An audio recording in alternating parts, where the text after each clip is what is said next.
Au terme du 5e épisode de Koh-Lanta, le feu sacré, Rudy a été éliminé par ses camarades de la tribu rouge. Le chauffeur de métro se confie à Télé Loisirs sur son départ de l'émission de TF1. Il a tenté un coup de bluff avec un faux collier d'immunité mais cela n'aura pas suffi. Ce mardi 21 mars, Rudy a été éliminé de Koh-Lanta, le feu sacré par ses coéquipiers de la tribu rouge. Le chauffeur de métro a senti le vent tourner quelques minutes avant de se rendre au conseil mais il n'est pas parvenu à détourner les votes qui le visaient. Pour Télé Loisirs, le candidat se confie sur son aventure, et exprime notamment sa rancœur envers Elena et Anne-Sophie qu'il espérait garder auprès de lui jusqu'à la réunification. Elena m'a déçu avec son retournement de situation. Télé Loisirs, que vous dites-vous au moment où vous voyez votre prénom apparaître sur les bulletins de vote? Rudy, très honnêtement, je m'y attendais. J'avais été mis au courant par mon allié Esteban. Quand CIST arrivait, je voulais savoir quelles étaient les raisons d'Elena et Anne-Sophie. Elles ne m'ont pas trop convaincu. Anne-Sophie veut éliminer les plus faibles alors qu'elle n'est pas au top de chez top, voire pas vraiment plus forte que moi. Mon problème, CIST, que j'étais une grande gueule.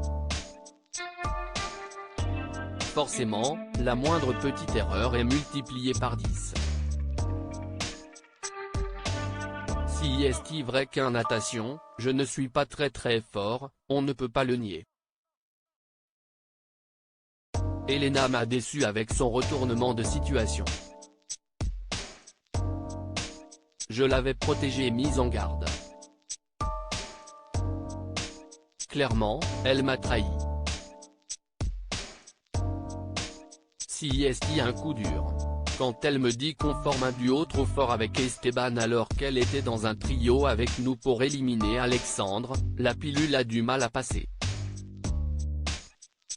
Aviez-vous scellé un pacte avec Esteban et Elena? On va dire la vérité.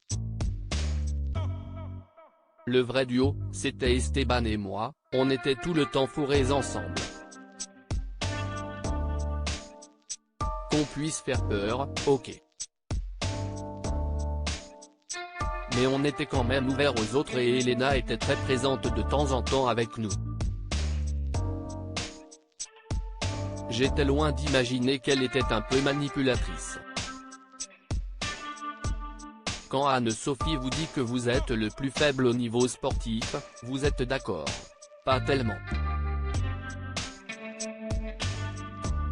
Étant donné que j'ai une trop grande bouche, quand je fais quelque chose de mal, CIST très mal vu. Mais elle n'est pas vraiment plus forte que moi, elle ne fait rien sur le camp, elle ne fait rien sur le radeau, elle n'est pas capable de viser sur l'épreuve d'immunité alors que j'aime mes deux.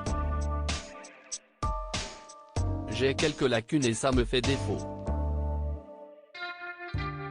Quand on l'ouvre, on doit assurer.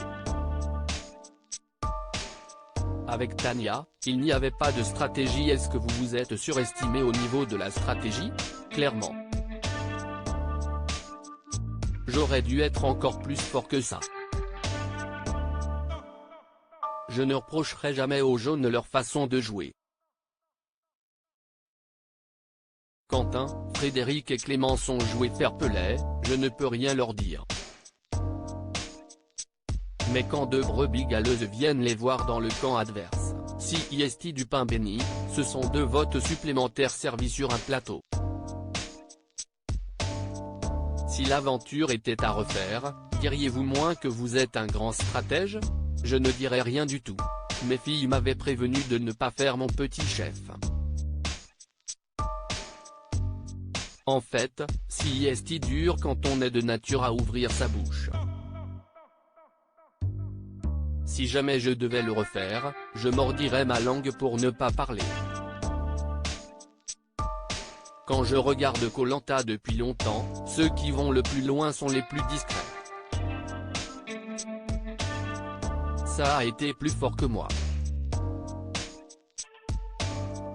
Comment expliquez-vous votre complicité avec Tania? Dans la vie, il y a des gens avec qui ça accroche tout de suite. Dès qu'on est arrivé à 20, on avait une facilité à parler, à rigoler, à faire des choses ensemble.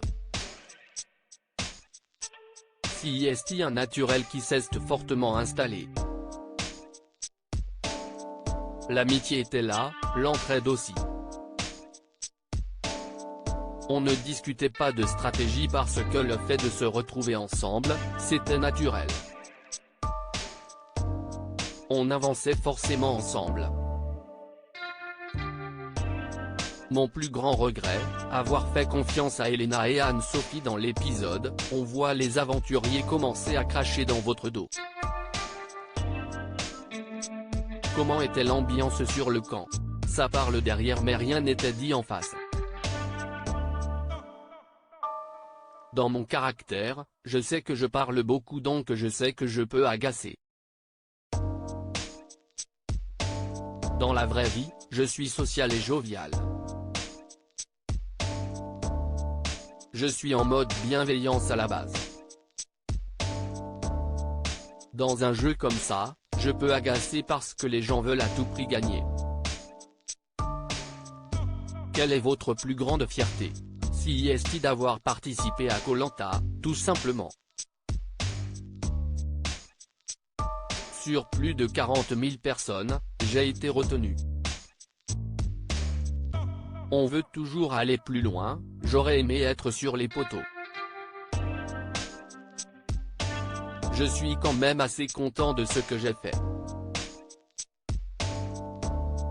Quel est votre plus grand regret? Avoir fait confiance à Elena et Anne-Sophie. Mais il faut bien se dire que ce n'est qu'un jeu. J'ai un peu de rancœur mais je suis passé à autre chose.